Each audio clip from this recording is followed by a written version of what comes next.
There's an abundance of romance anime coming out these days. Like an anime about a cute tan girl bullying a senpai for no reason, about a guy who used all of his life's luck to get the best girl, and about two people who don't sleep at night so they can sleep during the day, and they even have a name for this activity. I think it's called insomnia. What I am saying is, there's a lot of romance anime this year. Some are good, others are okay, and some are disgusting. Inukai-san? Inukai-san?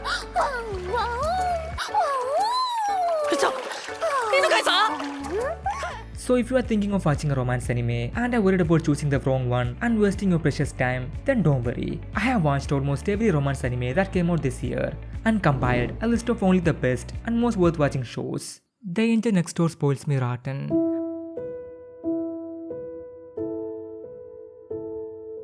Maru is a popular girl whose life seems perfect from the outside. She's good looking, a little too good if you ask me, good at studies, and everyone calls her an angel. Fujimiya on the other hand is a typical normal dork, the guy who's silent but always gets the girl. And that's it. That pretty much describes him. The story starts rolling when, one stormy day, Fujimiya, who was coming back from school, sees Mairo sitting alone in the park. Sad. Being the good guy is, he decides to help her by giving her his umbrella, which puts Fujimiya in the good graces of Mairo. Then one thing after another happens, and Mairo starts taking care of Fujimiya, like cleaning his house, cooking for him, and other household chores, but also getting close to him in a romantic way. Story-wise, it's nothing special, and there's an abundance of other romance anime with the same premise. But if you're into this kind of show, it's pretty decent. ところで天音くん、私甘いもの食べたいな。クレープおごらせていただきます。While the anime has the tag comedy, I'm sorry to inform you that it's really not funny. The anime tries damn hard to be funny, but it simply isn't. On the other hand, it's really sweet and wholesome, to the point that it will put a smile on your face. Overall, I would give this anime a 7.5. And one more thing, the animation is kind of jerky. It gets really weird at times, especially the faces of characters. But apart from that, it's pretty good. Tomo-Izawa is the sole heir to the Izawa dojo, and as such, she was trained and raised as a boy by her father. In the early days, she didn't find this to be a problem, but now it has become a greater problem. As a childhood friend, Junichiro Kubota, whom she has a crush on, only sees her as a boy due to her boyish personality and absurd strength. The main point of the story is that Tomo is a tomboy who loves her best friend and wants to be treated as a girl by him, but she doesn't know how to act like a girl or talk like one. So he only sees her as a bro who he can hang out with, fight with, and share anything with. This dynamic creates some hilarious moments between them, and the misunderstanding other people have about Tomo also makes for some really funny scenarios like this one. ちょっと話したいことあるから放課後顔貸してくんない？私と友達になりてえって感じじゃねえな。どういうつもりか知らねえけど、私は半端な喧嘩には付き合わねえぞ。お前ら覚悟できてんのかよ？覚悟できてんのかって聞いてんだよ。なんだよこいつ！ The anime also shines in the side character department, as all the side characters are well written, especially Gundo and Carol. They don't feel like afterthoughts, they have their backstories, problems they have to solve, and things that they like. Overall, I would say a solid 8 out of 10. So if you are looking for a funny rom-com, then I would highly recommend Tomo-chan Is.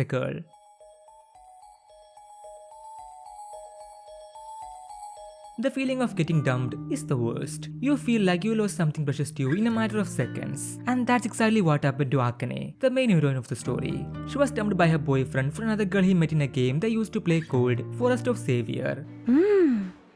まあ最近なんか冷たいなぁとは思ってました。 To relieve her stress, she decided to go on a rampage through the open hunting ground. That's when she meets Yamada, who happens to be in the same guild. So she decided to tell him what happened to her, and it went like this. 昨日彼氏に振られてイライラしてたから買ってただけ。しかも聞いてよ。なんかこのゲームがきっかけで浮気されちゃったみたいでさ。最悪だよ。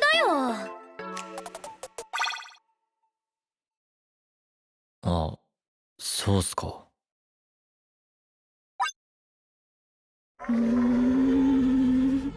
Yamada is a really blunt guy. He doesn't understand social norms. He's straightforward. He doesn't beat around the bush. And he says what he wants to your face. Some may interpret this as him being rude and cold, but in reality, he's a really kind person who goes out of his way to help others if he thinks they needs it. And it's this selflessness that drew Akane towards him and ultimately led her to fall in love with him. If you look closely, my love story with Yamada-kun is the same will they or will they not get together gimmick. But if you look at it as a whole, it's just not that. There are many small things that make this anime different, like the carefully written characters that feel real and relatable. For example, Akane, the main heroine of the story, is a person who doesn't know how to let go of the past. She holds on to everything, which makes her neglect the most important things in life. And the first few episodes fully centers around her learning to let go and choosing what's important to her. It's writing choices like this that makes my love story with Yamada-kun a show really worth watching. In this stacked up lineup of Spring 2023, a solid 7.8.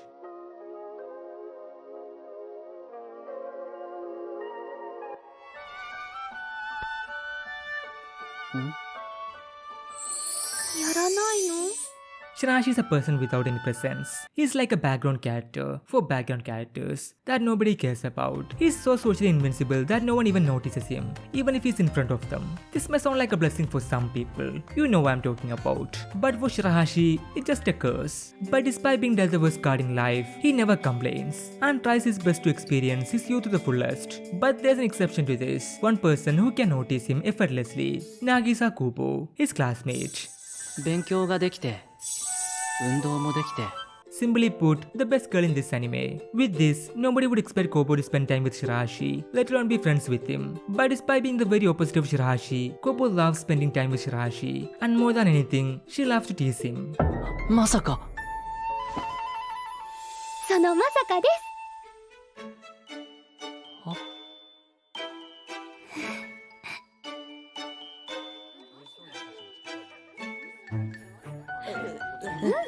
思った通りバレてないね。そういう問題じゃない Why does Kobo tease Shirashi? If you have a brain, it's pretty obvious that it's because she likes to tease him. Kubo won't let me be invincible is a really light-hearted anime, so there won't be any drama or serious plot points. And there's nothing else I could say about this anime. Not because it's bad, it's just that there's not much to say about it other than that it is really wholesome and cute, which if you look at the poster or trailer you can tell. So if you want a really wholesome anime that's pretty similar to Takagi-san, give it a try. 7.5.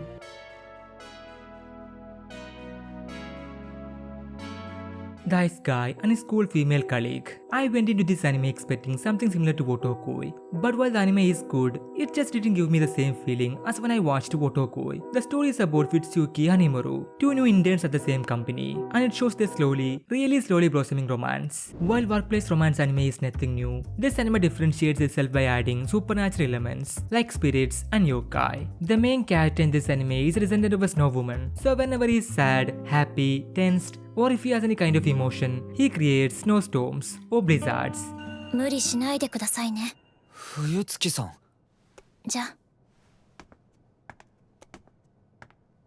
かっこええ冬月さんに心配してもろた But sadly, that's the extent of these gimmicks. There were so many interesting things they could have done with it, but they only used it for the surface level stuff, which is sad. Moreover, the romance and the progression of the story are really slow, as after the first few episodes, it becomes stagnated, and nobody does anything to move the story forward.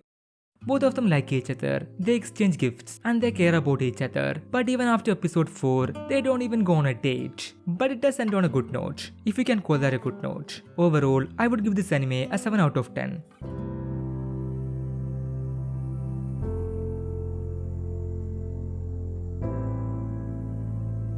Insomniacs After School is my favorite anime on this list, and for a good reason. This anime is not just a romance anime, where romance is at the center of everything. The anime doesn't rely heavily on romance to make people like you, who have less attention span than a fish, come back every week. The story focuses on two characters who have insomnia, a sleeping disorder that can make it hard to fall asleep, hard to stay asleep, or cause you to wake up too early. Though the anime doesn't dive deep into the sleeping disorder issue, it does a decent job of portraying the problems people with insomnia face daily, like getting headaches, being stressed, being tired all day, and getting irritated by everything. But the thing that I appreciate most about this anime is that it doesn't waste my time. As in every episode, something happens that moves the story forward or develops the relationship between the characters.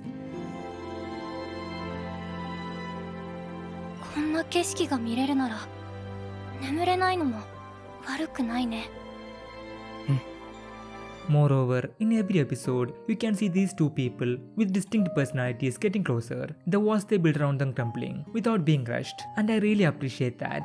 Insomniacs After School is not a masterpiece by any means, or the best anime of this season. So what is it? It's a really heartwarming story about two broken people finding comfort in one another, and if this anime wasn't released this season or with these heavy hitters, it would definitely be more popular. One more thing I want to add is that if you decide to watch at least one anime on this list, please choose Insomniacs After School.